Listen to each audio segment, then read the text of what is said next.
Le cerveau de votre enfant construit des modèles intérieurs pour prédire ce qui va se passer. Quand la prédiction est un succès, elle vient renforcer l'expérience et elle, ainsi de suite, nourrit les prédictions successives. D'accord?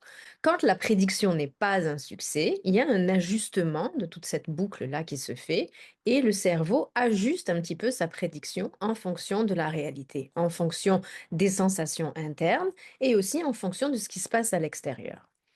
Et ce qui se passe chez les enfants qui sont neurodivergents ou qui ont des handicaps, c'est que toute cette boucle de prédiction, elle est fragile.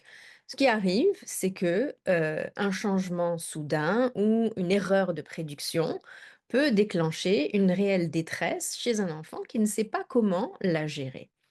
Donc la première chose qu'on doit faire, c'est comprendre que quand un enfant réagit à un changement ou qu'il a une aversion à un changement ou qu'il évite quelque chose de différent, ce n'est pas par caprice ou parce qu'il est difficile, c'est vraiment parce que son cerveau ne sait pas y accorder un sens.